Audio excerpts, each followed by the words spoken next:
Shalom saudara sekalian. Yang kenal apa kabar? Yang belum kenal tadi udah dikasih tahu, nama saya Rudi. Saya suka pakainya Rudi Kusuma aja. Nggak tahu itu yang tengahnya saya selalu suka umpetin begitu loh, Indra-nya begitu. Padahal Indra keren juga kan ya. Anyway, saya bersyukur bisa ada lagi sama-sama di sini, khususnya di kesempatan pagi hari ini. Dan anugerah Tuhan mempertemukan kita lagi. Lupa saya, terakhir sih masih tahun ini ada di ibu-ibu kalau nggak salah, tapi khotbah di kebaktian umum di sini sudah lama sekali. Waktu itu masih ada Pak Amsal sekarang sudah Tuhan panggil. Masih ada ibunya mana? Cilusi? Oh itu dia. Dari tadi saya cari, Rudi bilang sudah ada di sana, Boksu bilang udah. Saya cari kemana, ketutupan rupanya sama orang ganteng ini. Baik, saudara sekalian, hari ini saya mau bicara tentang itu, hidup di dunia yang terus bergolak. Kita semua ngerti bahwa yang dimaksud bergolak itu apa, tapi karena tadi lagunya tuh saya lihat, kok beda, dulu saya bisa hafal di luar kepala tuh. Oh tengoklah dunia semua. Tadi ada beberapa kalimatnya yang berubah ya, sampai sih loh begitu loh. Tapi dulu PPK, ini apa? K, PPK. Oh iya, lebih bagus K-nya ada kudus soalnya gitu ya kali ya. Jadi kata-katanya lebih cantik gitu. Nah, saudara sekalian, apa yang ada di dunia ini sekarang sebenarnya? Saya harap kita semua bisa konsentrasi baik-baik walaupun sana agak jauh. Bisa lihat ya ke sini ya kayaknya nanti ya. Dan kita bisa menikmati firman Tuhan. Saudara pakai Alkitab atau pakai handphone? Pakai handphone rata-rata. Soalnya nanti saya minta baca ada beberapa ya. Kalau bisa ikut interaktif. Sebab kalau nggak interaktif ngantuk.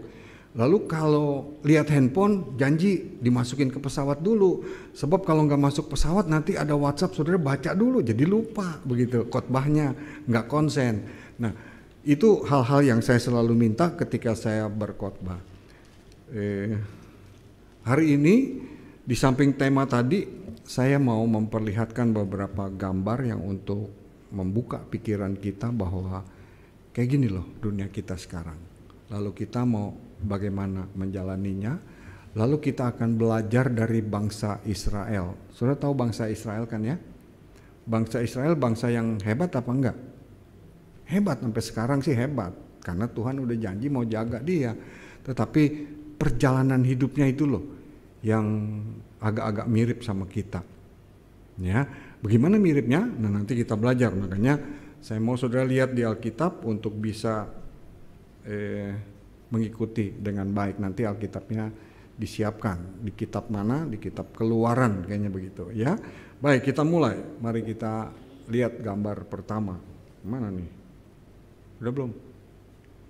Hah? Yang mana pencetannya?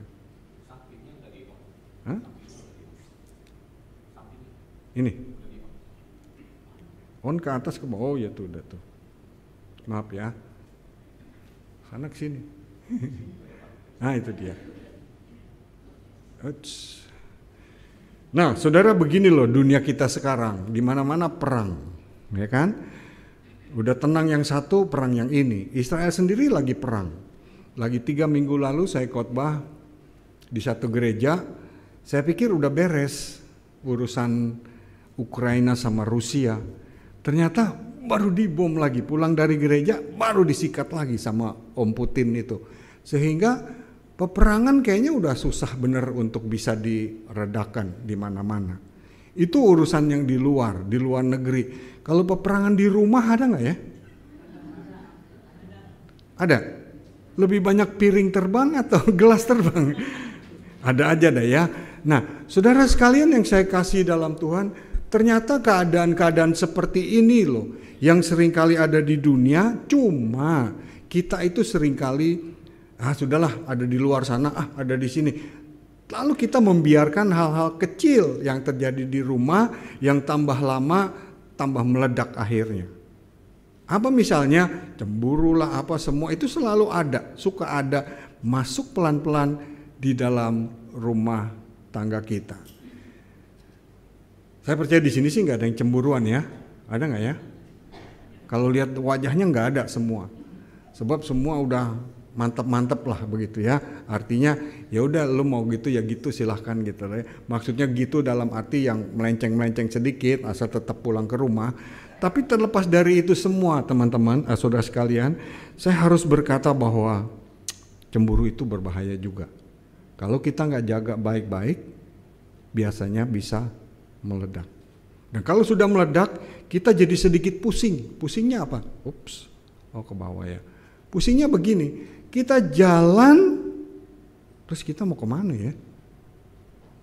Saudara, jalan tuh lebih asik mundur apa maju? Kalau lihat gambar ini. Hah? Yang benar, maju. Ini udah begini nih, kayak gini. Mana dia? Oh ini dia. Maju terus? Gimana? Bawa payung tuh, takut hujan. Maju apa? Maju apa mundur? Hidup ini maju kena, mundur kena, katanya begitu. Kalau maju kecebur kayak begitu. Tetapi kalau saudara sadar, hidup kita di dalam Tuhan harusnya maju terus. Amin apa amin?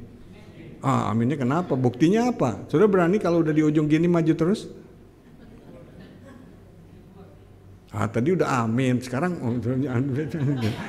memang begitu. Hidup kita itu rumit. Di dunia yang makin bergolak ini rumit sekali. Tapi faktanya begini loh saudara. Alkitab selalu bilang, tangan Tuhan akan menopang. Kalau kamu sampai jatuh tergeletak pun Tuhan akan menopang. Itu sebabnya saya mau pesan bahwa kalau kita sampai di ujung sana, jangan mikir jalan mundur lagi, maju terus. Kenapa? Kalau memang Tuhan minta kita maju terus, Dia pasti siap apa? Menopang kita. Dan ini saya alami secara pribadi. Dan saya makin belajar lagi dari orang Israel. Nanti kita belajar, saudara. Kalau orang Israel tahu sendiri dong, ya. Tapi sebelumnya kita maju dulu. Ini apa saudara? Padang pasir, bukan gunung ini. Ini padang pasir. Saudara tahu negeri yang dibangun di atas padang pasir negeri apa? Udah pernah ke sana belum? Tuh, Dubai. Saudara, saya kalau renung-renungin ini, edan juga ya manusia ya. Ini padang pasir. Kalau padang pasir bawahnya ada ini enggak? Ada fondasi. Aneh tapi nyata, mereka bangun sampai kayak begini. Saudara yang udah pernah ke Dubai ada? Udah ya? Bagus nggak Dubai? Bagus banget ya. Kamu bisa kebayang nggak kalau di tengah padang pasir kayak gitu kebangun kota kayak begini? Kebayang? Susah. Saya kadang-kadang mikirnya begini, dan ya manusia ya, mentang-mentang punya duit, mentang-mentang bisa gini, bisa gitu, semua padang pasir dibangun begitu. Belum lagi ada bagian-bagian kota yang kayak itu tuh, kayak kelabang gitu dibuka. Itu saya sampai bingung, itu paling mahal katanya. Dan mobil dari yang murah, udah nggak ada mobil murah kayak sana ya, mobilnya mahal-mahal sekali. Dan kita nggak sadar di tengah dunia yang kayak gitu bahwa kita ada di padang pasir. Hebat nggak? Can you imagine? Saudara bisa bayangin nggak? Lagi asik-asik, tahu-tahu Tuhan bilang, now orang Dubai, sorry ya, selesai. Katanya, kamu hidup di kota ini selesai. Terus Tuhan, bisa nggak? Bisa loh, bang, di padang pasir. Kamu pernah mikir nggak waktu di Dubai dulu bakal tenggelam kayak gitu? Halo? Hah? Kepikir nggak? Waktu di sana? Enggak ya? Kita lupa. Itulah manusia sekarang. Dibawa sebegitu rupa sama dunia sampai kita nggak mikirin yang jelek-jelek itu. Pokoknya yang enak-enak aja di depan. Tetapi akhirnya tanpa sadar kita suka dibawa ke ujung sana. Lalu mau mundur apa mau maju? Nggak tahu bagian mana nanti yang di Dubai melesek duluan. Ini kalau tanah longsor udah banyak ya. Hujan banjir banyak. Ini pasir loh saudara. Padang pasir. Dibangun kota kayak gitu. Dibikin laut. Dibikin pantai. Pokoknya kalau lihat Dubai sekarang di dalam TV, YouTube atau apa, asik kayaknya. Tapi ya ini sebenarnya dari padang pasir. Ada lagi satu. Ini loh hidup kita sekarang. Sadar nggak? Tadi orang banyak yang sok tahu, banyak yang begini, banyak begitu, banyak sekali semua. Itu sudah dinubuatkan dulu, udah dikasih tahu dari dulu. Tapi orang hidupnya makin apa, saudara? Ibarat tambang ini kusut. Lihat nggak? Orange di mana, biru di mana, apa semua ujungnya kemana? Mau lurusinnya gimana? Mau beresinnya gimana? Udah boksu aja, suruh boksu. Boksu juga bingung. Boksu belum ada pengalaman membereskan benang kusut. Dia sendiri masih kusut misalnya begitu. Dan banyak sekali hidup yang kayak begini terjadi sekarang di mana-mana. Ketika semua kerasa makin kusut, kemana kita lari? Oh, ke Tuhan. Sudah lari ke Tuhan terus gimana? Lewat doa, lewat apa semua. Ada teman dia sungguh-sungguh di dalam Tuhan, tapi begitu dia merasa kusut, dia ikut satu aliran, ternyata senang. Dan di aliran itu ternyata itu tuh yang kayak apa lagi balapan motor, Mbak Rara itu yang tong gitu loh. Dia ikut itu katanya jadi tenang hidupnya. Tapi begitu ditanya apa benar kamu merasa makin tenang dan ada Tuhan? Ya enggak juga sih. Artinya apa? Ketika dia masuk di sana, dia happy. Pulang dia enggak happy. Saudara jujur, saudara ke gereja happy apa enggak? Happy, abis ini makan, abis ini gitu ya. Ini sama di mana-mana. Salahnya jebakan gereja tuh kayak gini. Jadi saudara, kalau cuman makan apa semua, jangan sampai menipu kita jadi merasa sudah jadi orang Kristen. Ya, kita harus hati-hati supaya hidup kita nggak kusut, mundur maju semua, harus cari ujungnya sehingga bisa lurus adanya. Nah, sekarang ini udah mau habis nih gambarnya ini. Saya tanya, saudara mau nggak kalau dikasih rumah kayak gini? Enggak, mau? Mau. Dikasih nih, ini rumahnya. Tapi saudara pas lihat gitu, gimana atasnya mana bawahnya kan gitu ya. Kok rumah terbulak begini? Rumah kok bisa terbalik begini? Gimana sih? Nah, saudara waktu saya lihat gambar ini saya juga sempat melotot dulu. Atasnya mana ya? Oh sana. Oh ternyata kalau saudara gambarnya agak jelas ini, di sebelah sininya ada tangga buat naik ke atasnya. Jadi keren juga nih rumah ternyata. Lalu ada pintunya tuh yang putih kecil bunder. Jadi kalau kita punya rumah seperti ini, masuknya dari bunderan kecil itu. Teng masuk berarti lantai 1 seperti begini. Keren ya? Ada apanya? Mungkin dapur dan semua. Lalu naik lantai 2, ada apa? Ada kamar, ruang TV dan lain sebagainya. Lantai 3 buat siapa? Kamar tamu dan lain sebagainya. Saudara kalau lihat gini boleh juga. Atasnya apa? Atasnya buat main layangan. Kalau gitu kan luas gitu. Nah terlepas itu semua, orang nomor 1 pas lihat, enggak rumah terbalik, rumah apaan ini gitu loh. Tetapi saudara, begini loh di zaman yang makin gak keruan ini, orang sak karpe, orang sak mau nih bikin rumah, bikin apa semua. Ya jujur lagi saya tanya, saudara begitu gak ya hidupnya? Kalau di gereja sih rapi, alim. Kalau di sono, ampun. Di rumah, di jalan, bagaimana semua?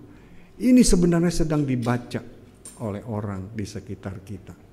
Nah, saudara yang saya kasih dalam Tuhan, tema saya kasih judul jadi begini nih. Live in a VUCA world. Ini dari satu buku sebenarnya. Di buku itu dikatakan bahwa hidup ini itu tuh volatility, uncertainty, dan complexity, ambiguity. Semua itu kalau diterjemahin tuh kayak gitu kira-kira. Dunia ini makin bergolak, tidak pasti, makin kompleks dan makin membingungkan. Oh enggak Pak, saya tetap kok bisa kerjain semua dengan baik, benar. Tapi kerja udah baik-baik, nyereneh sedikit, belok sedikit, akhirnya saudara jadi nakal juga enggak? Ya ikut, daripada mendingan. Akhirnya apa? Kejeblos lagi. Nah saudara ketika melewati itu semua, ini membuat saya makin sadar bahwa manusia tuh emang begini bolak-baliknya gitu loh. Makanya saya bilang kita refleksi dari kitab Keluaran di pasal 14. Ya, nah sekarang kita buka Keluaran pasal 14. Kalau di kitab saudara, di handphone saudara juga buka cepat-cepat Keluaran 14 itu. Kenapa? Karena di Keluaran 14 itu kok hilang nih. Di Keluaran 14 itu kita bisa ngelihat bahwa orang Israel itu ngalamin apa sebenarnya di hidup ini. Ada masalah kah? Iya, ini gara-garanya saya kelupaan USB, saudara. Oh, ini udah datang. Ketika kita lihat ini, makanya nggak usah pakai Alkitab yang di situ deh ya. Alkitab di handphone saudara atau di Alkitab di itu, supaya kita bisa memantaunya sama-sama. Ini saya enak nih pakai gede nih. Nah, ketika saudara memperhatikan ini baik-baik, bangsa Israel itu bangsa yang bagaimana, saudara?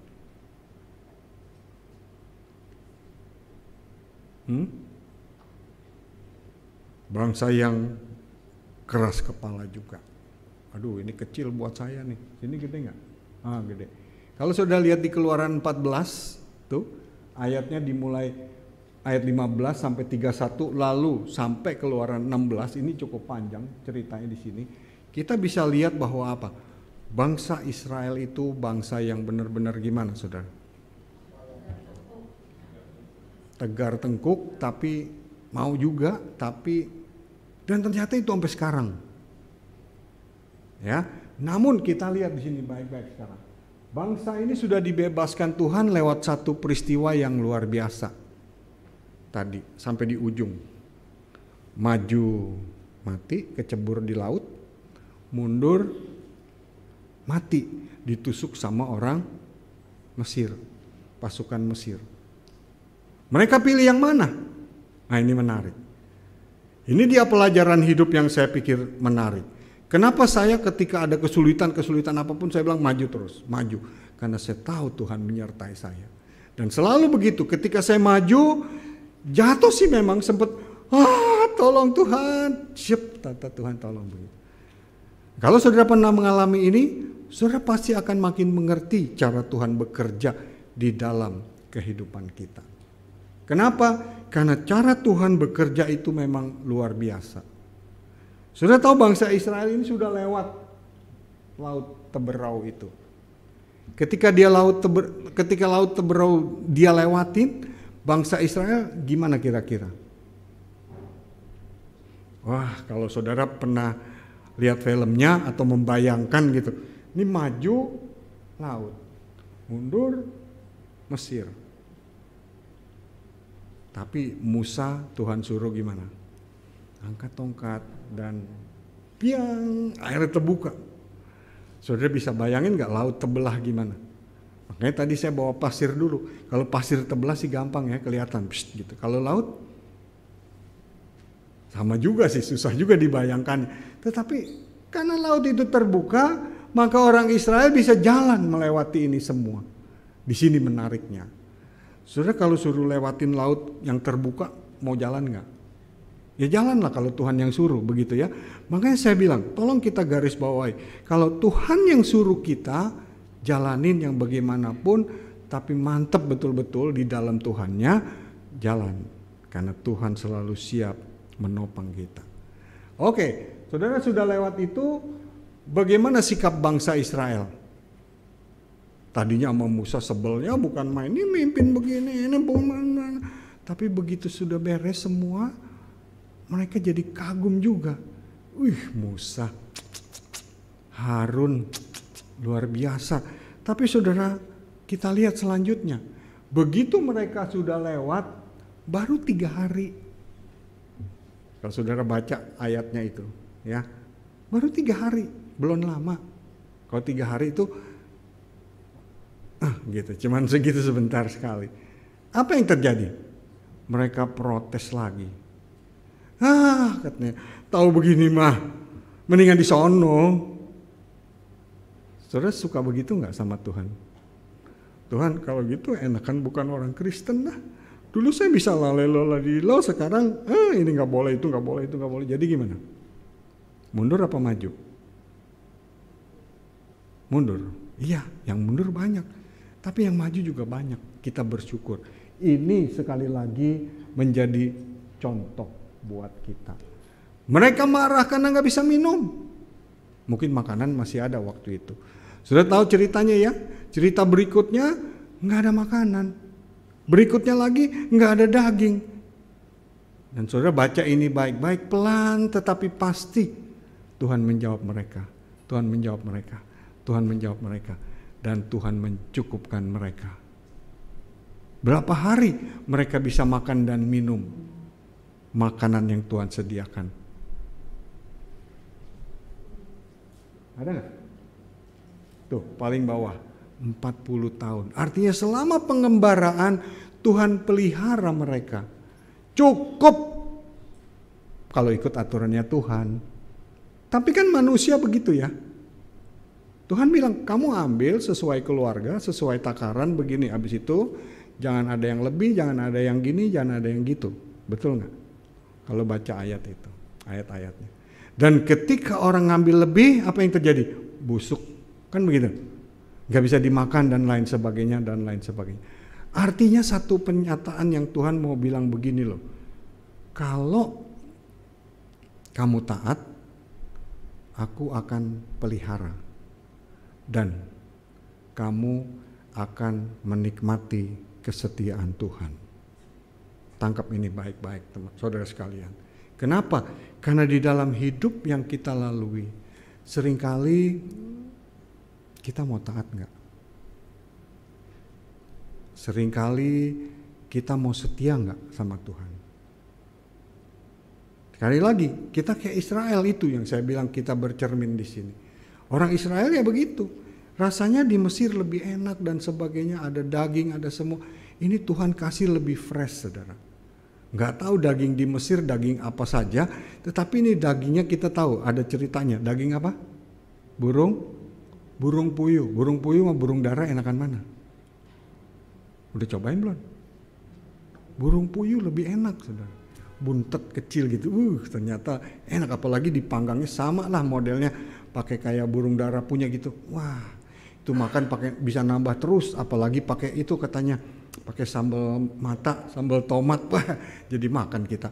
Nah, terlepas dari itu semua saudara sekalian, kalau kita perhatikan bagaimana mereka hidup yang Tuhan cukupkan ini, ternyata bukan membuat mereka mau makin setia, makin kenal sama Tuhan.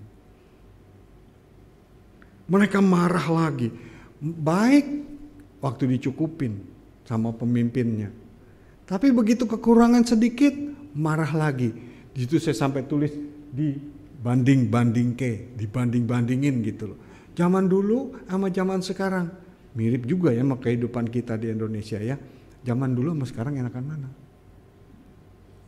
Zaman aku toh lebih enak katanya gitu ya iklannya. Padahal di zaman sekarang enak gak? Lumayan enak. Tetapi sekali lagi prinsipnya adalah ini saudara. Apakah saudara menikmati pemeliharaan Tuhan? Apakah saudara mau makin setia kepada Tuhan? Ini gak bisa ditawar. Ayo kita terus. Namanya manusia itu selalu, kalau udah kelamaan gak mau dia. Oh ini dia.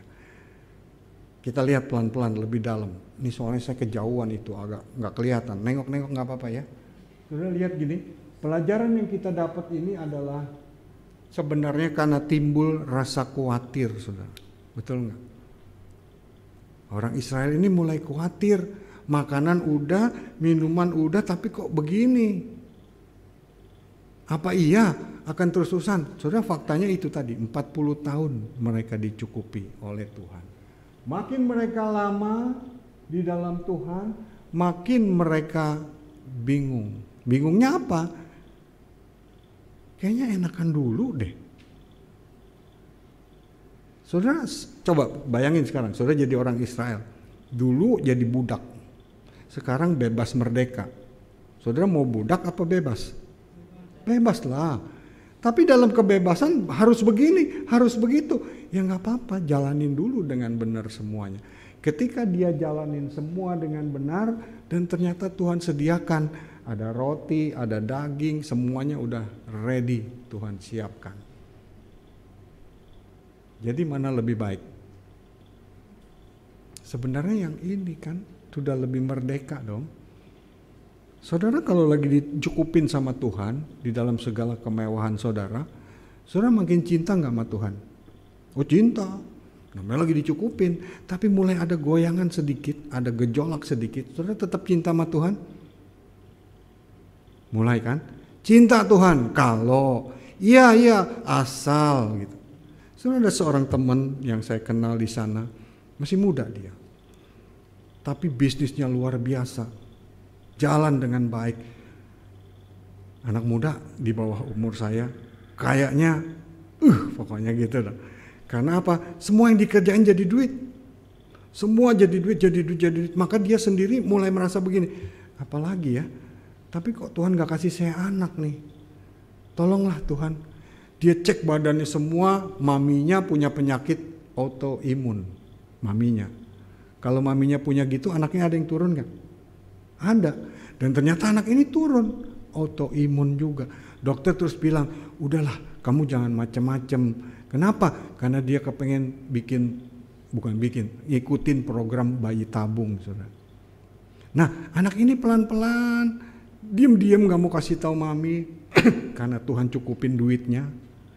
Maka dia nyelonong sendiri ke dokter. Dokter bilang sekian. Dia bilang no problem. Hebat gak?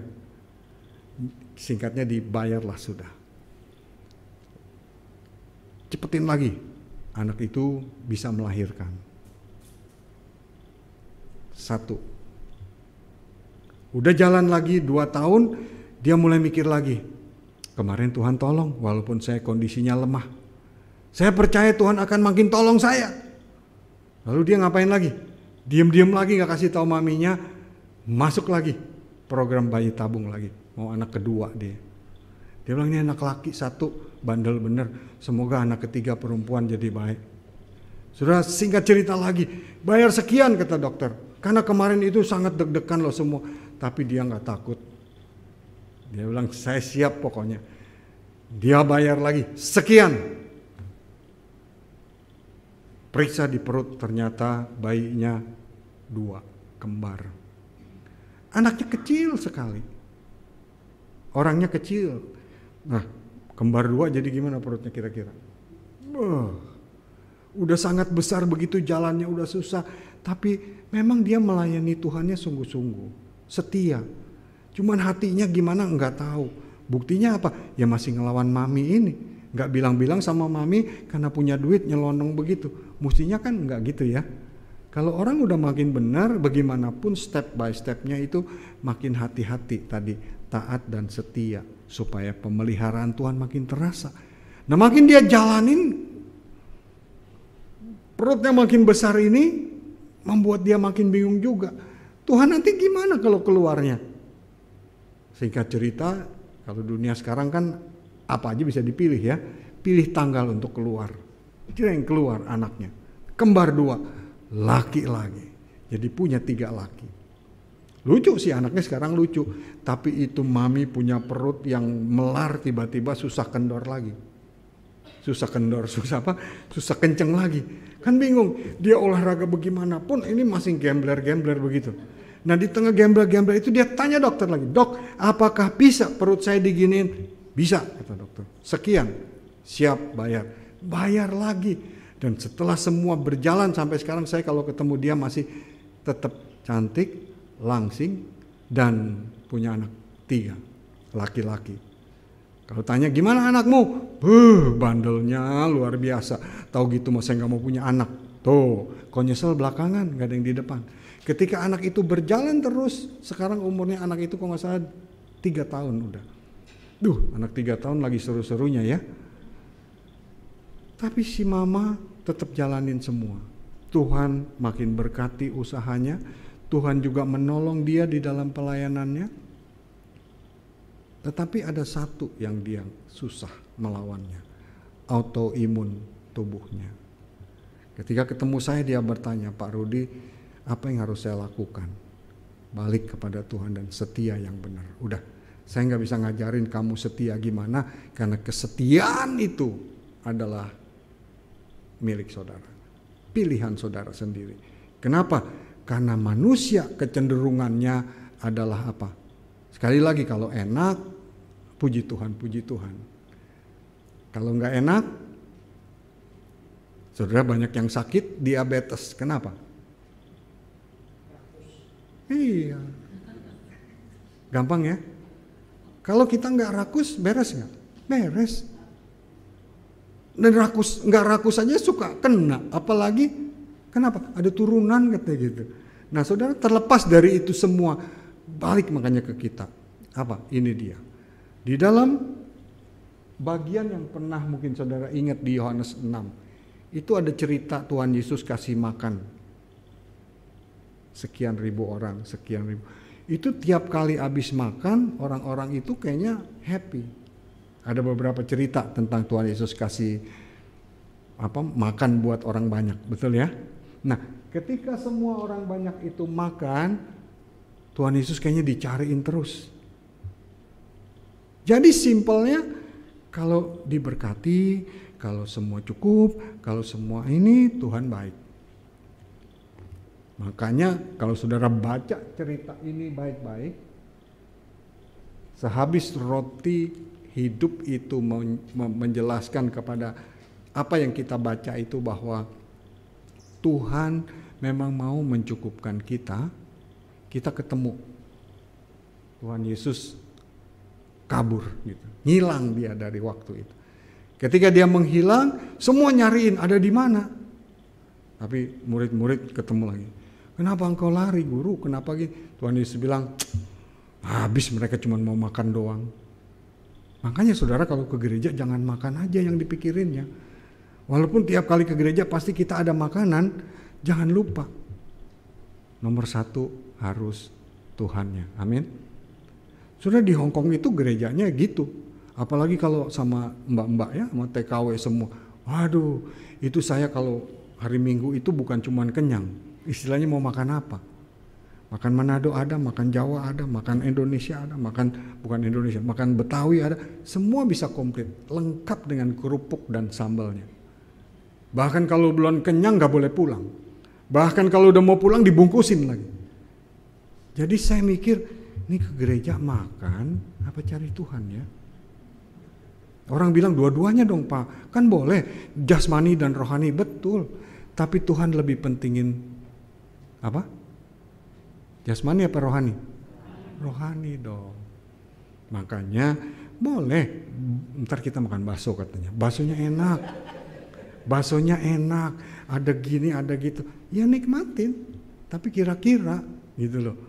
Ya.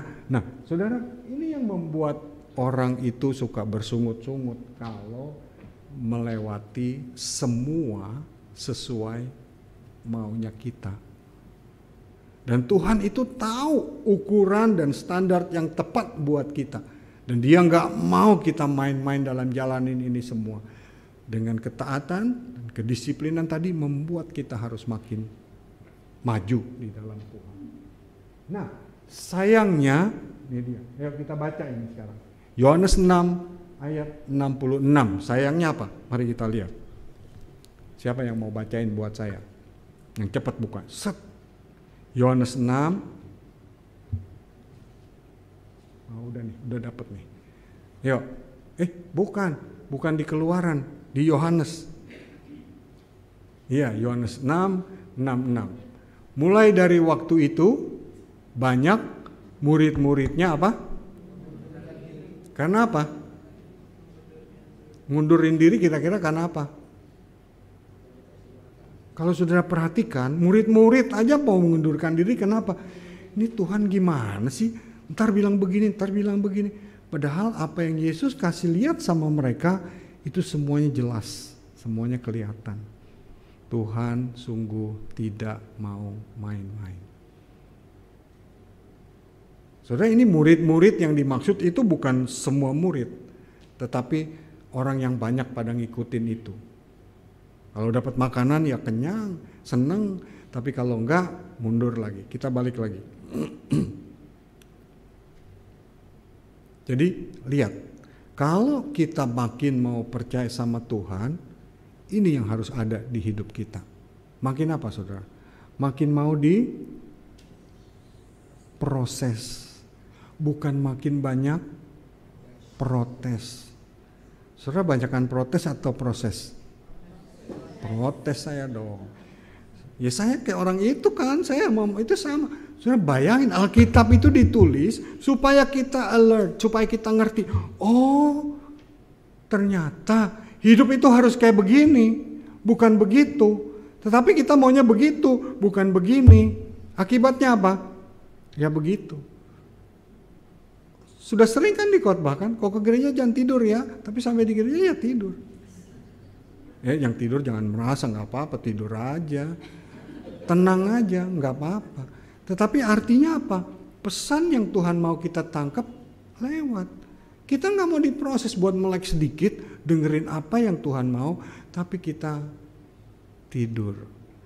Ngantuk Tuhan, semalam begini, semalam begitu. Ya iya, kalau kita ikutin kemarin begini, kemarin begitu, pasti ini terjadi. Nah, saudara yang saya kasih dalam Tuhan, ketika kita nggak mau diproses sama Tuhan, kita nggak mau setia sama Tuhan, apa yang terjadi? Kalau kita nggak waspada, ini yang terjadi.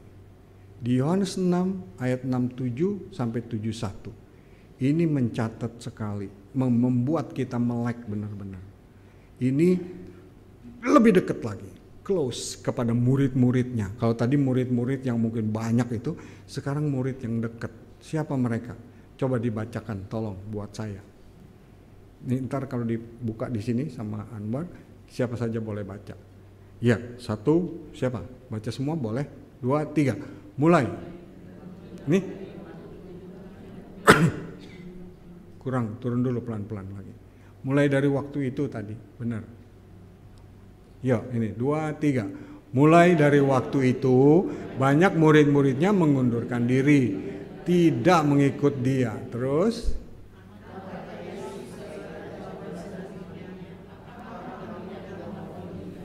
Tuhan Yesus sampai bilang begitu sama murid-muridnya. Kamu gimana? 12 murid itu udah ngikutin terus loh.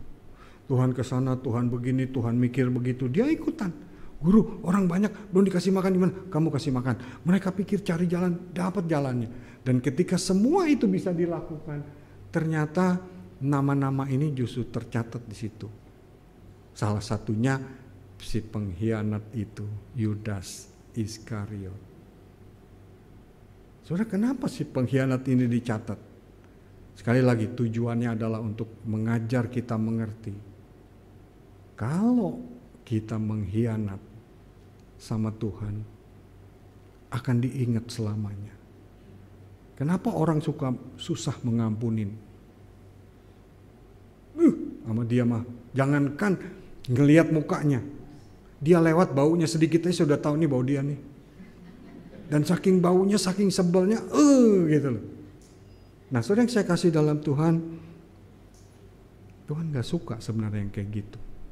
Proses yang perlahan tetapi pasti yang Tuhan biarkan berjalan, itu harus membuat kita makin maju di dalam Tuhannya. Kalau enggak, kita enggak waspada, kita akan kehilangan. Cara Tuhan enggak pernah berubah, saudara. Dia mau kita mengikutinya dengan tekun sampai kita memperoleh hidup yang kekal. Tadi makanya di dalam Timotius tadi bilang, ada orang yang begini. Ibadah sih ibadah, tapi ibadahnya begitu, jauhi mereka, tinggalin mereka. Saudara ambil sikap yang benar. Tadi saya kesini naik taksi, naik Grab. Saya kaget juga, namanya bagus, Giovanni. Saya langsung pikir, ini pasti orang Kristen nih. Benar, ngoceh ngalor ngidul semua. Nggak tahu bisa tek. Kamu dulu apa? Saya pembalap om. Hah? Pantas nyetirnya asik juga, tapi asik, puas gitu di jalan tol, kenceng tetapi safe begitu. Pembalap apa? Ternyata pembalap yang di zaman dulu itu ikut temenan sama anaknya Pak Presiden yang suka ngebut-ngebutan.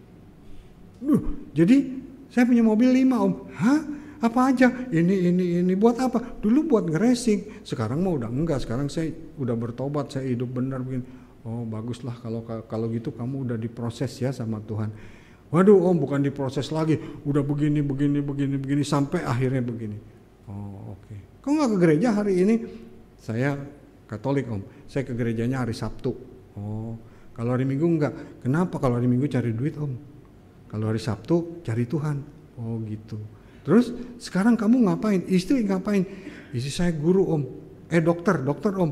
Wah dokter apa? Dokter kecantikan Om. Waduh dokter kecantikan, hati-hati tuh saya bilang. Sekarang lagi banyak orang kaya dipoles-poles sedikit jadi begini jadi. Iya Om, tapi istri saya mah baik Om. Enggak bakal begitu. Kamu yakin? Yakin Om. Anak saya aja sama saya takutnya minta ampun. Saya makin mikir, oh ternyata walaupun masa lalunya jelek, dia bisa berproses. Dan melewati hidupnya yang gak protes, dia jadi orang yang lumayan benar. Dia kalau balapan saudara, waduh itu balapannya dia bilang saya nggak peduli dah kalau balapan. Saya sikat semua itu di zaman itu. Nih saudara tahu nih kalau dibanding-bandingnya jadi tahu. Di zaman itu katanya. Kalau dibilang mau racing, kata anak bapak ditutup katanya. Dari ujung mana sampai mana itu di jalan itu malam-malam begitu. Dan ini menarik sekali. Saya baru eling. Di zaman itu emang asik juga situ ya. Sudah ngerti ya di zaman siapa kira-kira? Di zaman sekarang bisa. Tapi fakta itu membuat apa?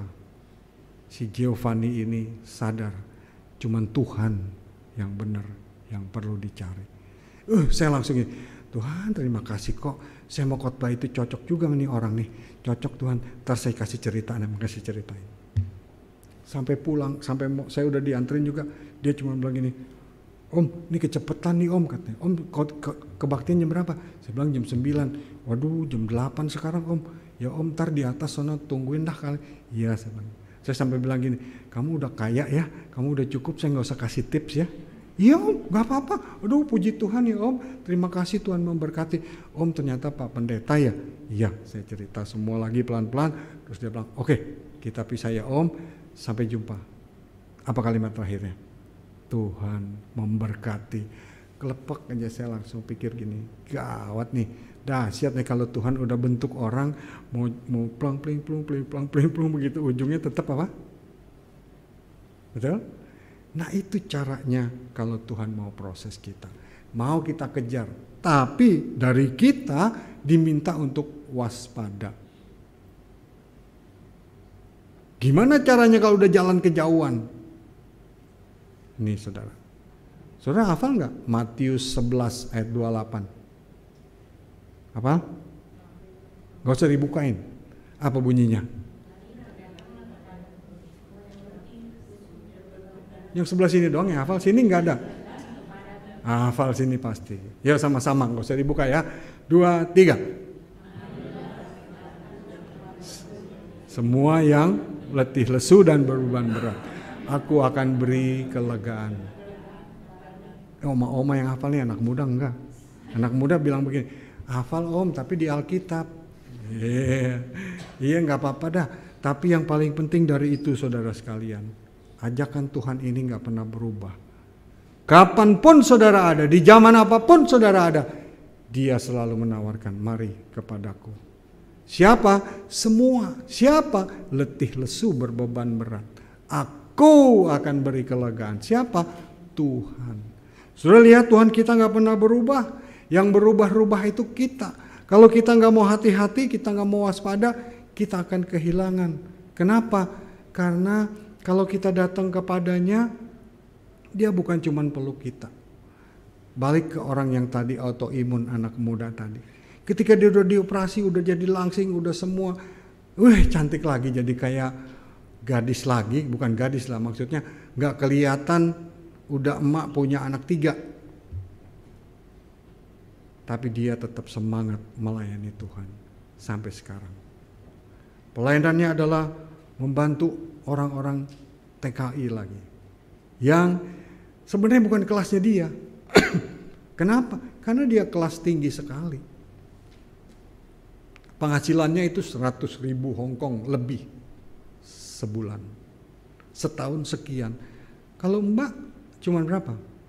4.500. Tetapi terlepas dari itu semua, saudara sekalian, saya melihat dia menaruh hati yang makin sungguh-sungguh kepada Tuhan.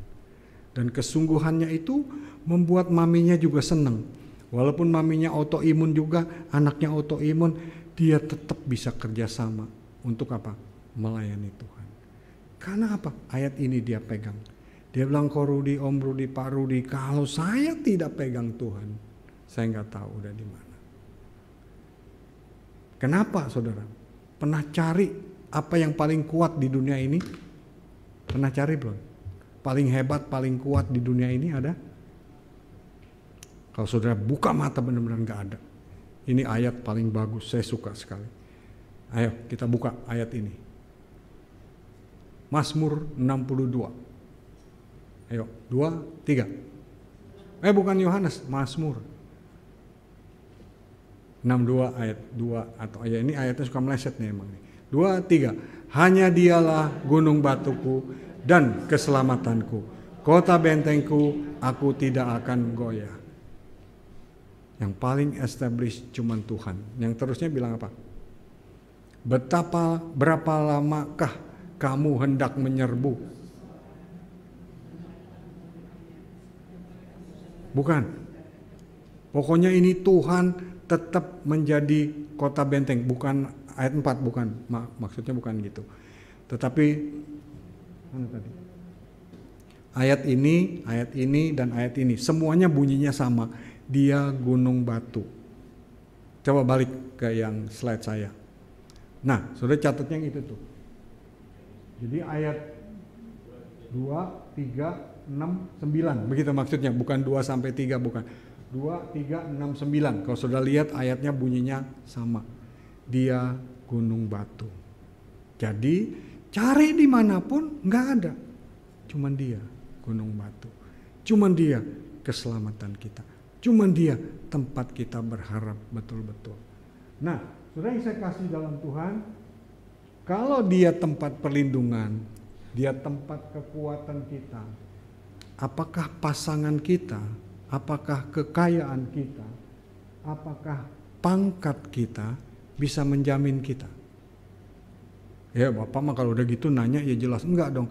Iya, tapi masalahnya apakah kita mau percaya kepada Tuhan yang adalah gunung batu kita. Sebab ini hanya dia gunung batu, kota benteng dan keselamatan kita. Nah, saudara, kerinduan percaya yang seperti ini itu harus ada di dalam hidup kita. Berapa lama saudara sudah jadi orang Kristen? Kalau baru, saudara mungkin baru. Kalau udah lama gimana? Udah lama Pak. Tapi masih sering kayak orang Israel nggak? Mundur, maju. Iya nggak? Kalau kita periksa benar-benar hidup kita, ingat, kita harus siap diproses, bukan banyak protes. Jadi di dunia yang makin gak keruan ini, makin bergolak, kita perlu apa saudara? Ini baca tolong, 1, 2, 3.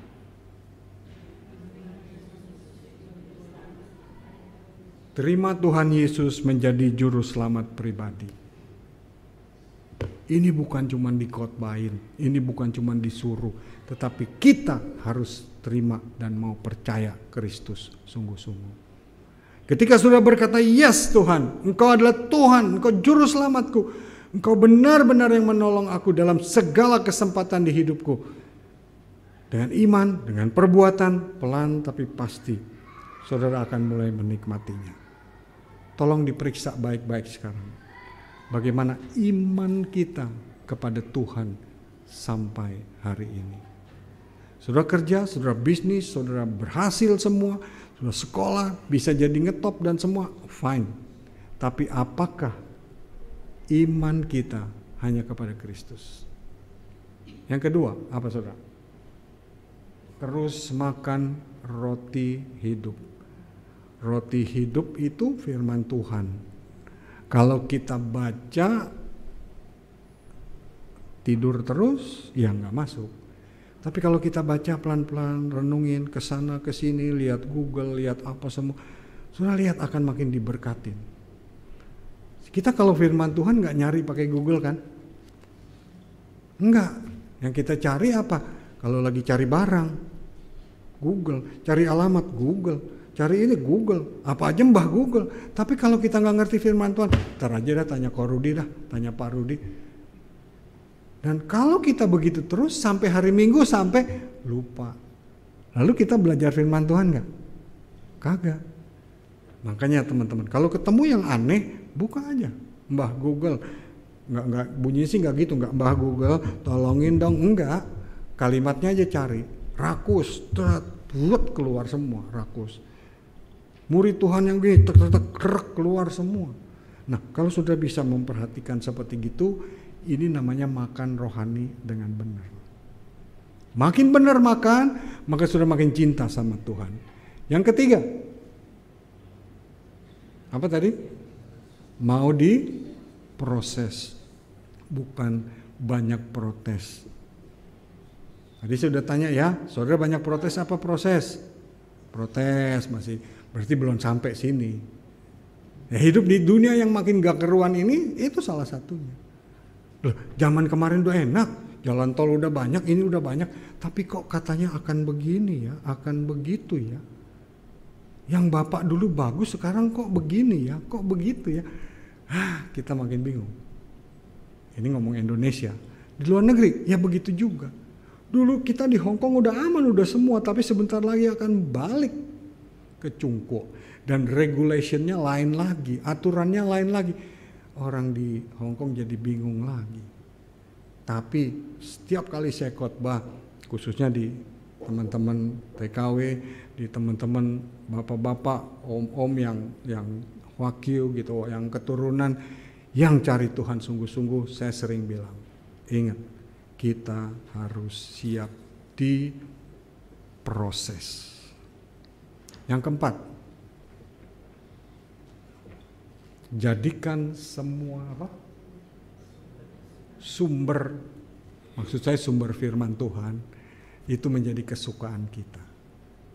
Saudara suka nggak baca firman Tuhan? Ini saya nggak suka ini aneh, ini lucu, nggak mau ah. Tapi saudara pelan-pelan lihat, kenapa begitu? Makanya saya bilang kalau nggak ngerti di Google tanya sama Mbah Google aja deh, supaya cepet dijawab. Hebat tuh Google tuh.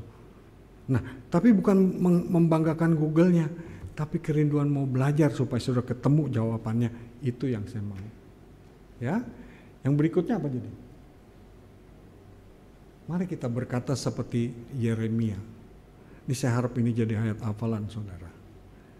Di samping yang tadi Tuhan adalah gunung batuku, keselamatanku itu yang di Mazmur, ini juga. Kalau mau ini boleh dicatat. Yeremia, itu dia. Ayat berapa? Pasal berapa? Yeremia 15 ayat 16. Oke, baca sama-sama. 2, 3.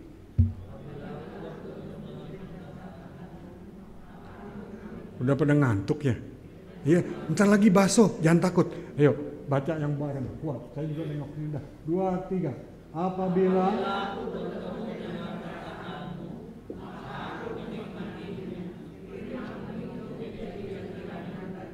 dan sebab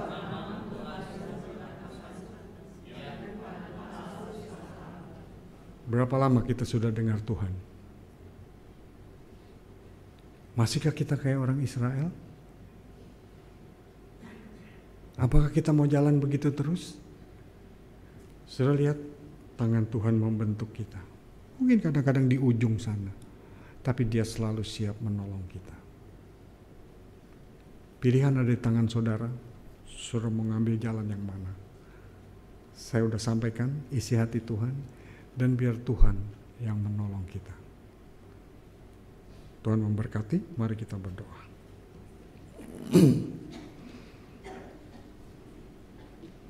Tuhan, Kau memberi kesempatan kami ada sampai zaman ini. Zaman yang penuh pergolakan, zaman yang penuh ketidakpastian. Kami bersyukur firman-Mu tidak berubah. Kau selalu ada di sana, siap menolong orang yang berharap kepadamu.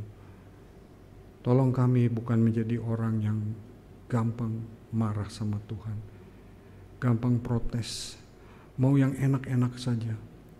Tapi biarkan kami makin bertumbuh dengan benar, makin cinta sama Tuhan, makin cari terus kebenaran-Mu, makin suka.